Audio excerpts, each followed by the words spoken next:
Good morning, good morning, good morning. It is Thursday, the 29th of February. That doesn't happen very often. 2024. Welcome to our leap year edition of the Morning Brew. I'm Graham Hughes, if you didn't already. And we're going to be talking today a little bit about American politics. The reason for this is a couple of reasons. One is that we normally talk about British politics, but as we'll see when we have a look at the newspapers later, there's a lot of different politicking going on in the UK at the moment, and there's a few different stories to get through. But what's happening across the pond, or what happened last night across the pond, is going to have serious ramifications for not just America, but the world, and especially Europe, going into the second half of the year. So, what's happened? The corrupt and evil Supreme Court of the United States of America has decided that they're going to hear a case on whether the president can do whatever they like. So whether the president is a king or not. Now, look, the foregone conclusion is, of course, they're not going to say, yes, the president can commit any crime they like while they're in office. If they did that, then President Biden, who is the current president, could have Trump taken out. And I don't mean on a nice dinner date. Legally, he could do that legally. He could take out all of his political opposition. He could take out the Supreme Court, or at least the 6 corrupt judges that sit on it. The Putinist wing of the Supreme Court, who were appointed by the Putinist wing of the American government, or rather the Republican Party. There's not too many Putinists in the Democrats. It seems to be a bit of a thing for conservatives in the West. They like to chummy up with, back in the 30s, it was Nazis, and now it's Putinists. It's the cult of Vladimir Putin. Now, so there's very little chance of them coming back on this and saying, yeah, the president is above the law, unlike everybody else in the world. Don't forget the Magna Carta, which even people in America hark back to, which is weird, whatever.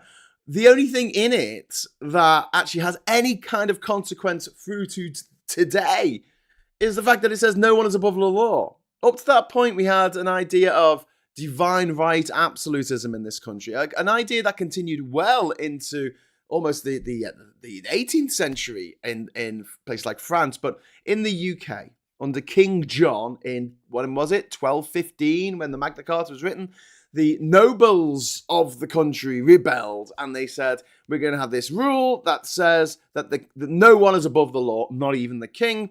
If the king F's us off too much, we can, put his head and the rest of him in separate directions, which we did with Charles I. No one's above the law, Charlie. Sorry, that's just the way the cookie crumbles. Good luck with the ensuing civil war. Anyway, so we've seen that this is usually the rule, but then having a look at British politics, you've got to think, hang on, it does very much look that if you've got a lot of wodge, you are above the law. If you're a part of the Conservative Party, you are above the law. Last week, there was all this consternation about Lindsay Hoyle breaking with this decades-old tradition that they had about Opposition Day motions in the House of Commons. This centuries-old tradition, the millennia-old tradition. It only dates back to the 1990s, but whatever. Convention's very important all of a sudden. And the people saying this are people like Geoffrey Cox, the Attorney General at the time that the UK government under Boris Johnson and Jacob Rees-Mogg illegally prorogued Parliament. Illegally. Breaking the law, breaking convention. What's worse? Oh, obviously breaking convention. You got to sing happy birthday before you get the free cheers. It was my birthday yesterday, by the way. I really wanted to do a show because I was thinking, yeah, it'd be cool to start the morning and do a birthday breakfast show with all you lovely people. But I had this job interview down in London, which I had to travel to. So Phil had to fill in for me, which is why we're swapped. So if you're wondering why it's me today and not Phil, and you're terribly disappointed, I'm so sorry. It's because we swapped. He did yesterday and I did today. But yes, I'm now officially 45. I'm like an angle like that. Halfway to 90. Halfway to 90. Am I making people feel old? Making me feel old. Halfway to 90. Anyway, I don't know why I'm talking about the birthday bumps. But no, great day. I got back from London, and Catherine treated me out to a night out with a magician. There's a place in Durham where you go in and there's only like 8-9 people who are allowed into this little room, and then a magician does all this close-up magic. It's fantastic. Anyway, back to the US, back to the Supreme Court. So, no one's above the law. That dates back to the Magna Carta. However, there are some exceptions, usually if people are very powerful, and also if they're very rich. And Trump is both. He is powerful, but maybe not in the way that he thinks he's powerful. He's powerful in the way that Mussolini was powerful compared with, say, Hitler, but when it came down to it, basically, Mussolini didn't have the muscle to make sure that he got very far in the war. Well, he didn't get as far as Hitler. But the Mango Mussolini, the guy we've got right now, is very much he's celebrating right now. He's probably, I don't know, sitting on his gold toilet. He has a gold toilet. Man of the people. He's a blue collar billionaire, don't you know? So he's sitting on his gold toilet, tweeting away on Truth Social or whatever it is, going, "Yes, I won, ha ha ha ha," all in caps. Because the point here is not to make it so that the president is above the law. I really doubt they're going to do that. It's just to delay it. It's a delaying tactic. And the Supreme Court is so corrupt, so corruptible, so corrupted that they've gone, yeah, we'll delay it till April. Now, there's some historical precedent here of like Supreme Court coming to decisions very, very quickly. I think it took only like 12 days or something to come to a decision over one of the matters that was raised by Watergate. But no, this time it's going to take 2 months. We're going to really, really think about it. We're going to really consider stuff. And this comes on the back of the Supreme Court of Washington, D.C., or the 3rd District Court, whatever. It's the top court of Washington, D.C., writing a fantastically worded document on why the president is not above the law. Absolutely watertight. Cited all the right precedents, cited all the right cases, said, look, there is no way on earth that the president, if they commit crimes, can be seen as immune from prosecution, like the situation in France for some reason. Fun fact fans, the president of France is immune from prosecution for crimes committed while president of France, or at least that was the situation last time I looked. They might have changed it. So we have people like Nicolas Sarkozy committing all kinds of crimes and getting away with it. I think the crimes that he did get done for weren't done when he was in office or something. Tell me all about it in the chat if you know more about French politics, and I do. So then, so it's a delaying tactic. It's clearly a delaying tactic. Why? Because Trump knows that if he hasn't been found guilty of instigating the coup against the US government before the election, he stands a good chance of using these trials that are going on right now to his own benefit.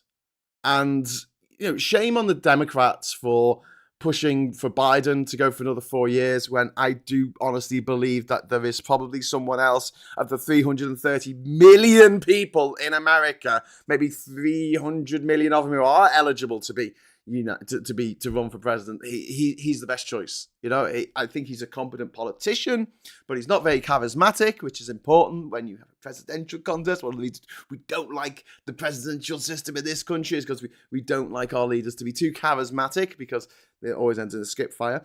But the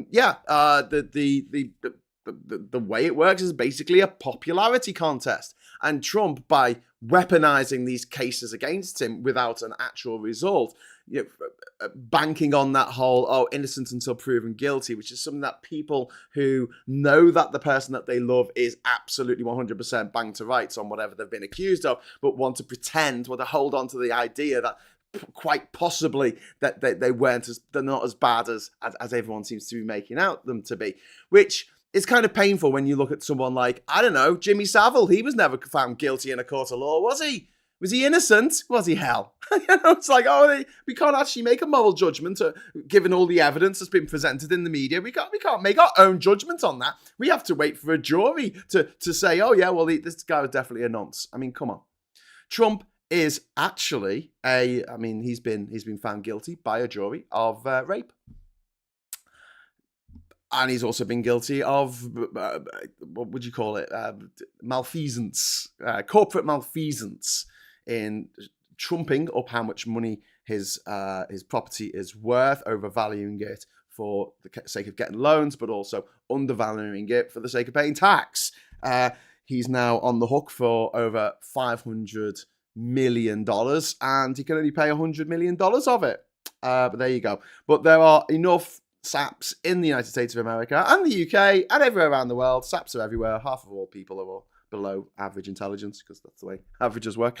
If he asks each one of them for $100, he'll pay off all his debts and then some. So I'll get into the chat in a moment, but I've got some bad news that I want to just share with you. I had to surrender my seventh passport. My seventh passport was surrendered this week to get a new blue one. And I'm really upset. And I think when I look back on the regrets that I've got in my life, and yes, I have a few. I try not to have too many. I try not to dwell on too many things. But God, I wish I had renewed my passport back in 2018 before Brexit, before they swapped it for this cheap plastic looking shit version, with the black cover, with the insides, not a work of art anymore. No longer a work of art on every page. Not these beautiful sketches of the Anglican Cathedral in Liverpool or the Angel of the North, turning every page. It was just a delight. It was this amazing document that obviously a team of people had spent years working on, perfecting, making every page a work of freaking art. And now they've gone back to what it was back in the 90s, which is something that looked like that. Basically, every page the same. This isn't a new passport. This is one from the 90s. This is so old. It says European Community on the top. That's pre-EU. Pre-EU. But yeah, I'm gutted I didn't get one of the last maroon passports. They were only available for a couple of years. We had the birds passport, we had the weather passports, and then we had the icons, landmarks, and art passport. And I never got one of the landmarks passports, and it kills me. It kills me as someone who's filled 7 passports. It's an important document in my life. And now I have to get one of these crappy new ones. I'll probably make a whole video rant about this in the future. I just wanted to share that with you. Right, into the chat. Talking of France, great news from today. The right to abortion is in their constitution. I think it's the first European country to do that. That's fantastic news from France. I feel really sorry for people in America, especially women in America, who are having to grow up in this Handmaid's Tale Gilead nightmare of abortion regulations being different in different states, and this idea that America, the land of the free, you're not going to be able to travel to another state where abortion is legal to have an abortion. I mean, if you're privileged and you've got a bit of wodge, then abortion's not a problem. And you'll see this. You'll always see this all around the world. Whenever conservatives want to do anything horrible, like Brexit, or like making drugs illegal, or making abortion illegal, it never affects them. They can still travel and live and do whatever they want around Europe. They've got the money. They can still buy all the drugs they want to stick up their nose or in their ear or up their arse. They've got the money. They want to have an abortion. They can fly to Mexico and have an abortion. They can fly anywhere that has abortions and pay someone to have an abortion. They've got money. They've got the money. So the people who are millionaires, who put this on the rest of us, that's what it's all about. The control. Control! I've got lots of birthday messages for yesterday. Thank you very much. Happy belated birthday. Is it really belated when today doesn't exist? Ooh, fighting talk. Here's a funny little fact for you. Not the fact that Steven Spielberg directed the first episode of Columbo. That's a fun fact. No. Do you remember Lotus 123? Does anyone remember that? The spreadsheet program before Excel? Yeah? Do you know what went wrong with it? With the Millennium Bug? Does anyone know? Actually, I'm going to leave it into the chat because it's related to today.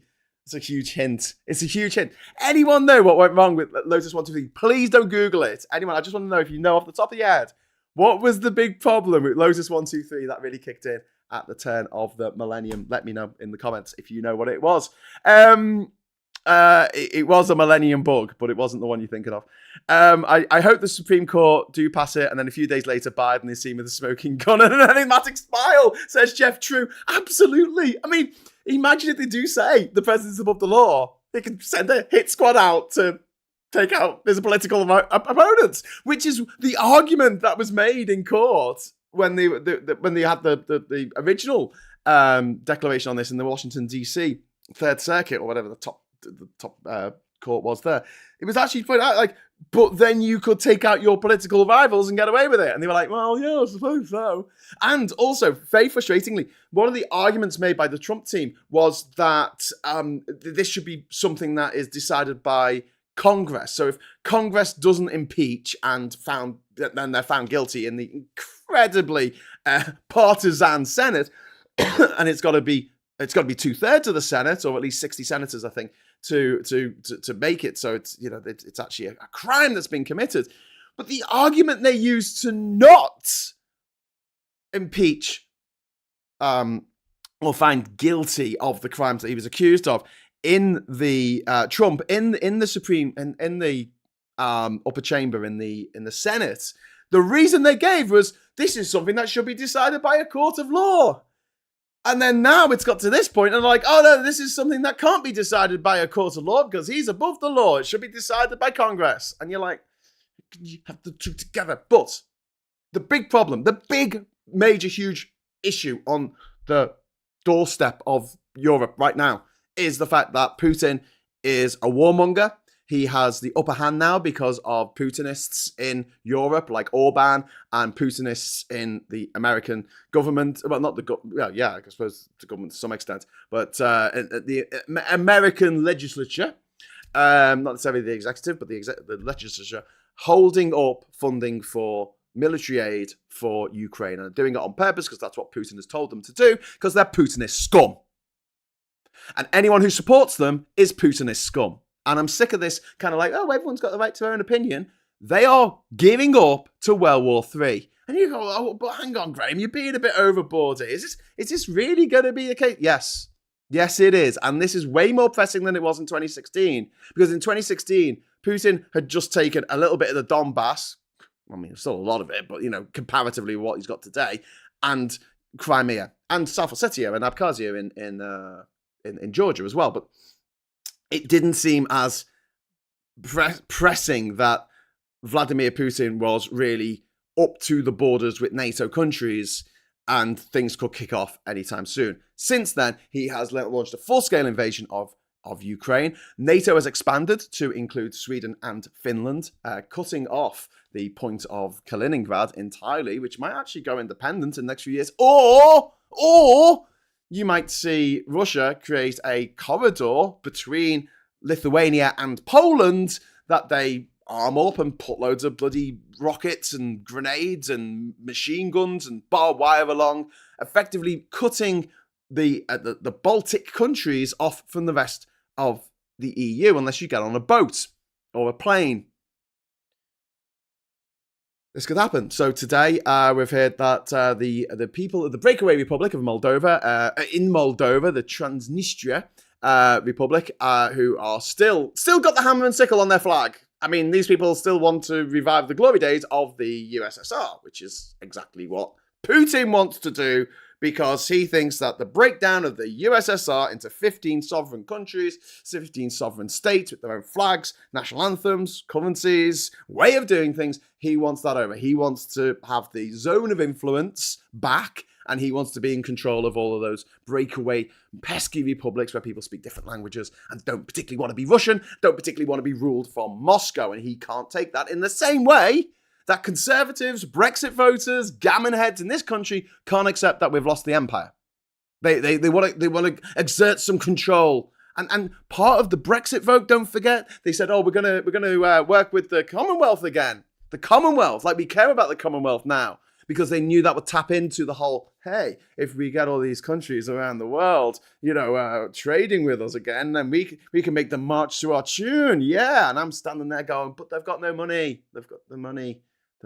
And we can't just steal all their natural resources like we used to. We actually have to pay for them now and just send boats back laden with gold and copper and coltan and then send nothing back to the colonies. We can't do that anymore because it was wrong then and it's wrong now. And now more people will know about it because we have the internet to show what's going on in the world. If anyone would bother paying attention or having a little bit of critical thinking about what they're reading and what memes they are sharing. But yeah, basically what the Supreme Court has done last night is they have handed victory to Putin on a silver platter because it doesn't half look like Trump is going to win this election now.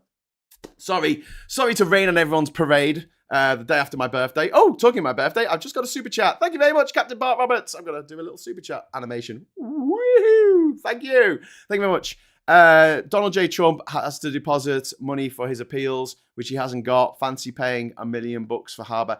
Yeah, well, I mean, I think that Harbour was easy on the eye, and that's why he decided that she should be his lawyer. Not for her lawyering skills, not for. But at least she asked for the money up front because she knows what he's like for paying his bills. Something he never does. So they've said that they're going to give 100 million of the 464 million, I think, that he owes as a result of Judge Engoron. But we like making jokes and stuff like that. But the fact is that Judge Engoron had some white powder sent to his office yesterday. Mysterious white powder. There have been death threats against all of the judges working on all these cases. There's been outing of the juries in some cases. There's been death threats against E. Jean Carroll. I mean, Trump's lunatic army are really gearing up for civil war in America. And as I said the other day, civil war is not the romanticized idea that people have of these very good, clean-cut people with nice teeth fighting, moral battles. Real civil war, most people die of disease or starvation, not making a last stand like freaking Custer. In a real civil war, the reality of everyday life is that you haven't got enough money for food, so you end up catching vermin in order to eat. That's pretty much the reality, or relying on handouts, other countries dropping in aid here and there. Yeah, not great. Not the future that I want for children. But if America does collapse into civil war, because I'll tell you the way it'll work. Trump's going to come in next year if he wins. And the first thing he's going to do, he's going to be a dictator on day one. And he has got this Project 2025, which is well worth looking into, which is set up by the Heritage Foundation. Imagine the Tufton Street on rocket fuel. That's what the Heritage Foundation is, 55 Tufton Street on rocket fuel in America. A super PAC of billionaires who want to maintain their money and status in the world. Don't forget, all of these billionaires are creating their own apocalypse dungeons to hide in. These bunkers they're going to hide in when it all kicks off, and then there'll be Lords of the Ruins. I don't know. I don't think they know how money works, and the fact that you need lots of people to buy your stuff. And if people are worried about catching rats to eat, they're not going to be exactly downloading the latest version of Microsoft Windows. Because there won't be an internet. But yeah, so if it does kick off there, so Trump will he's said that he's got this Project 2025, which wasn't written by him, it was written by people who are actually literate but also evil.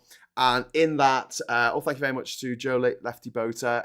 Happy belated birthday! Thank you so much. That's really kind and generous of you, Joe. I really, really appreciate that. I'll give you a little animation there from Joe. Thank you, legend. Yeah, so he's got this Project 2025.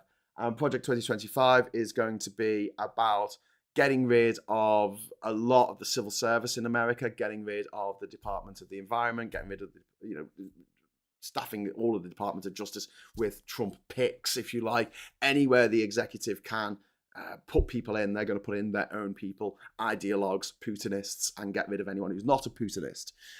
This will result in people really kicking off, which is what Trump wants. So you have a riot in LA, you have a riot in Los Angeles, in New York, Charlottesville, The Nazis will come out again, and then the anti-Nazis will come out and fight. And then Trump is given the excuse that he needs to declare martial law. Now, once he declares martial law, all bets are off, because America is armed to the teeth, and a lot of people are not going to be like being told when they're allowed to leave their homes. They're not going to like curfew and stuff like that. And very soon they're going to have a situation where if you go out with your Trump armband on, which will probably have a T on it in the shape of a swastika, you'll be allowed to do whatever you like at whatever time you want. But if you don't wear one of those, then you'll be sort of kept in over after 7 o'clock at night. And that kind of impeding on people's freedoms is going to make things really, really kick off. If America goes to war with itself, then all bets are off for the rest of us, because that will just massively empower Putin. He will he will go into Moldova. One of the reasons why he wanted this full-scale invasion of Ukraine wasn't just to try and topple the government there in Ukraine of Vladimir Zelensky. He also wanted to take Odessa. Odessa is really important because that creates a land bridge between Crimea and Transnistria, or at least Moldova, which would allow him to take over Moldova, or at least a big chunk of it, by giving succor to and military support to the separatists in Moldova. And then it'll go on from there. Putin has made it very clear that he would quite like to annex parts or maybe all of the Baltic states of Latvia, Estonia, and Lithuania. And yeah, if he gets that far, it starts going up against NATO. Don't forget, big part of this, if Trump gets in, he's pulling out of NATO. So NATO will be seriously wounded in terms of its capabilities. Although Europe, the EU, spends more on its defense than Russia does. Fighting this kind of war is going to be very difficult. If you think about how many nuclear weapons Russia has, whether they're functional or not, I'm not to say, but compared with the number of nuclear weapons that NATO has without the US, you're talking the UK and France have some nuclear weapons, and ours, we just fired 2 of them and they went straight up and came straight down. Anyway, so yes, bit painful all in all. Odessa is a historical Russian port for the Russian Navy. Oh, sorry. Did I say Odessa? I meant, what's the name of the port? I'm going to have to look it up now. What's the name of the port? I've been there. Shit. Hang on. Am I having a mental bloody blank here? What's the name of the port in South Ukraine where the grain comes out of? Someone quick tell me. Quick. Let me know. Oh, why isn't this giving me Google Maps? It always does this. You know when you try and Google stuff when you're going live and it never quite works the way you want it to. Come on. I mean, like, I type in Ukraine and it just gives me the whole of Europe. I'm like, yeah, Odessa. Sorry, I thought I was going crazy then for a moment. The Odessa Files, that was a Frederick Forsyth book. I quite liked Frederick Forsyth until he turned into a mad Brexiteer. But there you go. Dan, I thought I might get out of this place without speculating at a world war. Well, I mean, even if things don't kick off in America, Trump is going to pull out of NATO, and he's actually already said that Putin can invade any NATO country he likes because Trump ain't going to care. Trump's already said that. He's already said he's going to be a dictator from day one, or on day one, which, you know, he's going to build a wall and he's going to drill for oil. 2 things you can't do in a day. So, yeah, and it's a domino thing, isn't it? The Supreme Court, stacked by Trump appointees, 3 of them that he managed to put in there by bending the rules. There was one that shouldn't have been an appointee because Obama was still president at the time that the vacancy came up, but the selection was blocked by the Republicans in the Senate. And then when Trump got in, he put his own person in. Then we had and then we had one judge retire, I think, but then the last one was Ruth Bader Ginsburg, who died just before the 2020 election.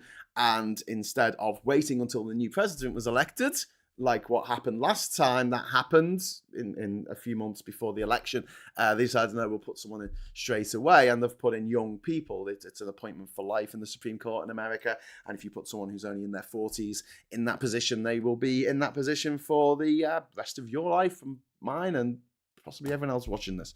Odessa. I said Odessa. Didn't I say Odessa? I dread the next 24 hours, though it's possible, but I don't want to wake up with George Galloway winning Rochdale. Do you know what?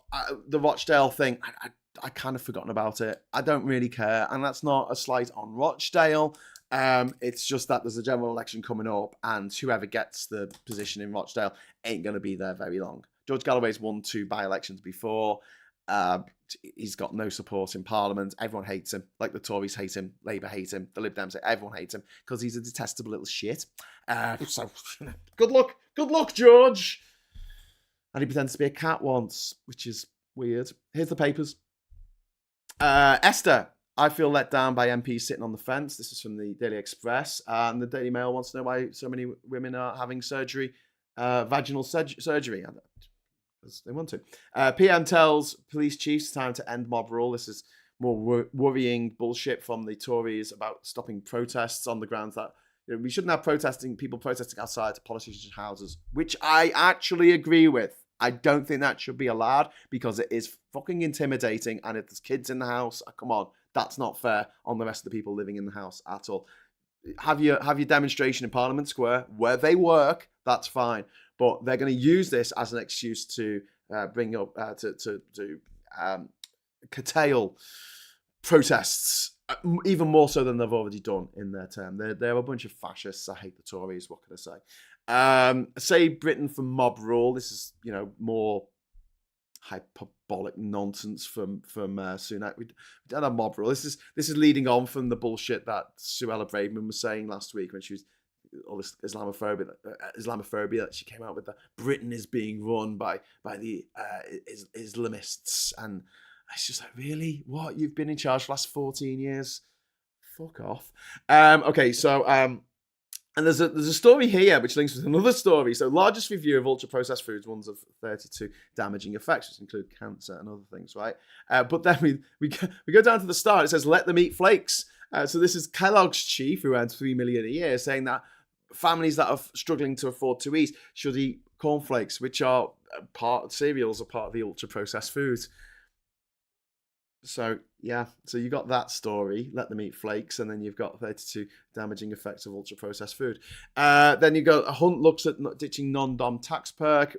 This is stealing a march from Labour, because this is something that Labour's been banging on about for a long time, and there's obviously a massive gap in the budget because the Tories can't run a piss up in a brewery, and they've brought turmoil, financial, economic turmoil, social turmoil. Just turmoil. That's the tumultuous Tories, we should call them. Bastards, Putinist scum. Anyway, never had it so bad. So this is Rachel Reeves talking about our economy. The Tories have smashed the windows, broken down the door, and are now burning the house down. It is the worst situation since the war. She's absolutely 100% right. We have an economy that hasn't grown for 17 years. At least at the end of the war, you could say that the economy had grown 6 years earlier before the war started. We can't say that. You got to go back 17 years to the last time we were seeing sustained actual growth of our economy, outstripping the population increase that we've seen since 2007. Our population's gone up from 60 million to 68 million. Our GDP per capita has gone down from around $50,000 per person in 2007 to around $45,000 per person now. Growth. We're going to grow the economy. I don't know, shoveling these £5 notes into a burning well marked Brexit. Budget won't fix UK's unfair 50,000 child benefit rule. So tax can afford tax cuts. So this idea that they're going to not fix this really unfair rule, that is, if a couple living together, both earning £49,000 a year, they get full tax benefits. They get, child tax credits, right? They get the full amount, but if there's two people living in the property and one of them's earning 60 grand a year, or just a little bit over 50, let's say 51,000 a year, and the other person is only on minimum wage, or maybe they are primary caregiver, they're not actually working at a job that pays a wage, they don't get anything. Fair. Anyway, so, and then You're Not That Special. This is about Harry. I don't care. This is the Metro is becoming a load more like the Mail. I think it's owned by the Mail Group now, isn't it? So it's Harry, how dare he marry a woman he loves?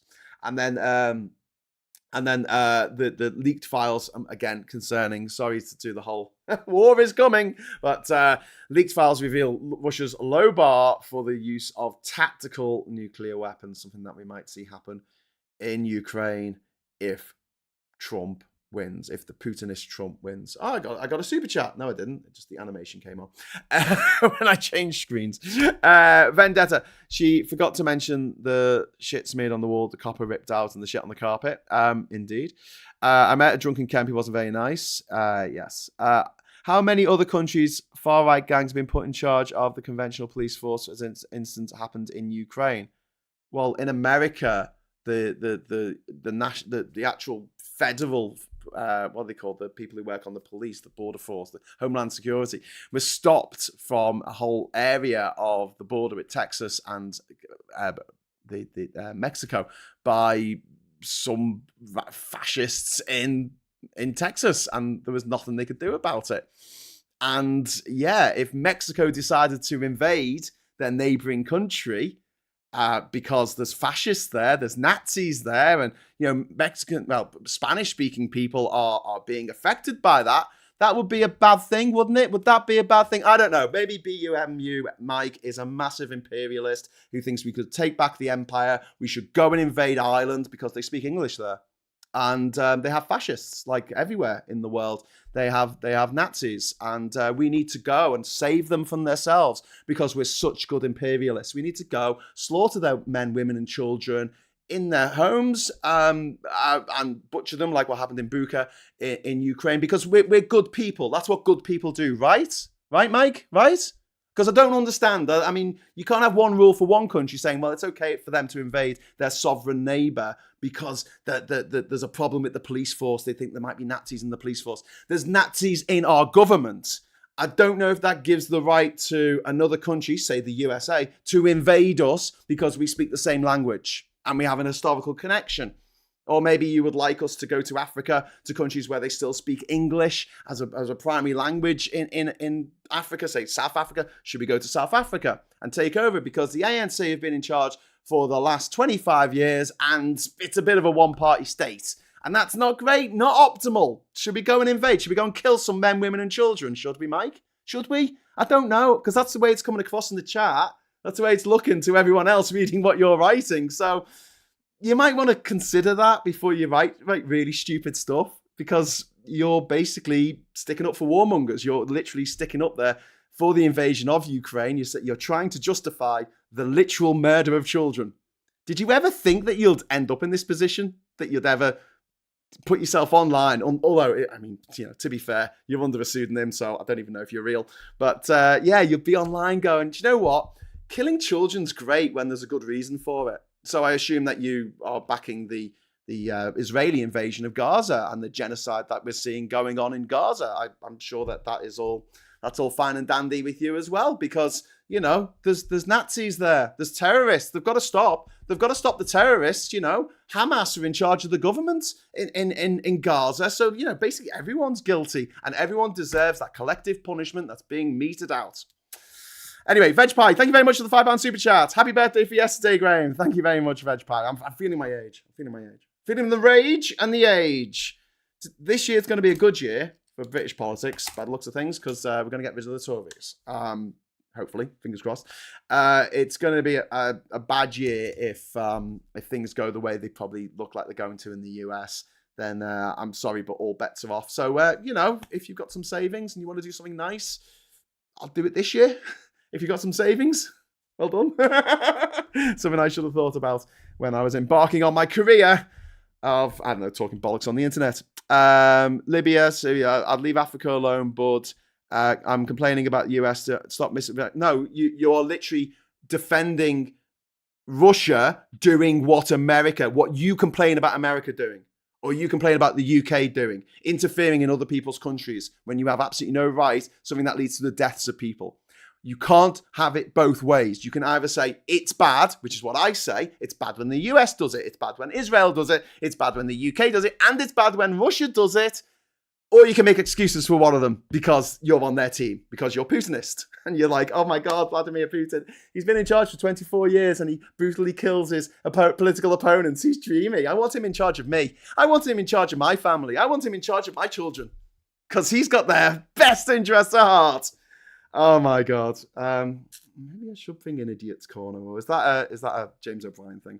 Right, I'm going to get off because I've blathered on way more than I should have done today. But you get a bit of a bumper episode of me because I haven't been able to broadcast in the last couple of days because I've been away. I'll do a couple of shows this morning, I think, to put on Moment of Truth or whatever. And I will be back tomorrow at the princely hour of 9:30 for another morning brew. 2 in a row. And then tomorrow we've got the agenda with Phil at 1 o'clock, and then we've also got the Labour Social, which will be quite exciting at 9 o'clock on Friday nights. It's like coming to the pub and sitting down with your mates and having a chat over a beer, talking bollocks. People drop in, people drop out. It's all quite informal, and we'd love you to come along and join us for at least a part of it, or all of it, maybe. Anyway, so until next time, thank you so much for joining us, and until next time. Give us a like on the way out. Don't forget.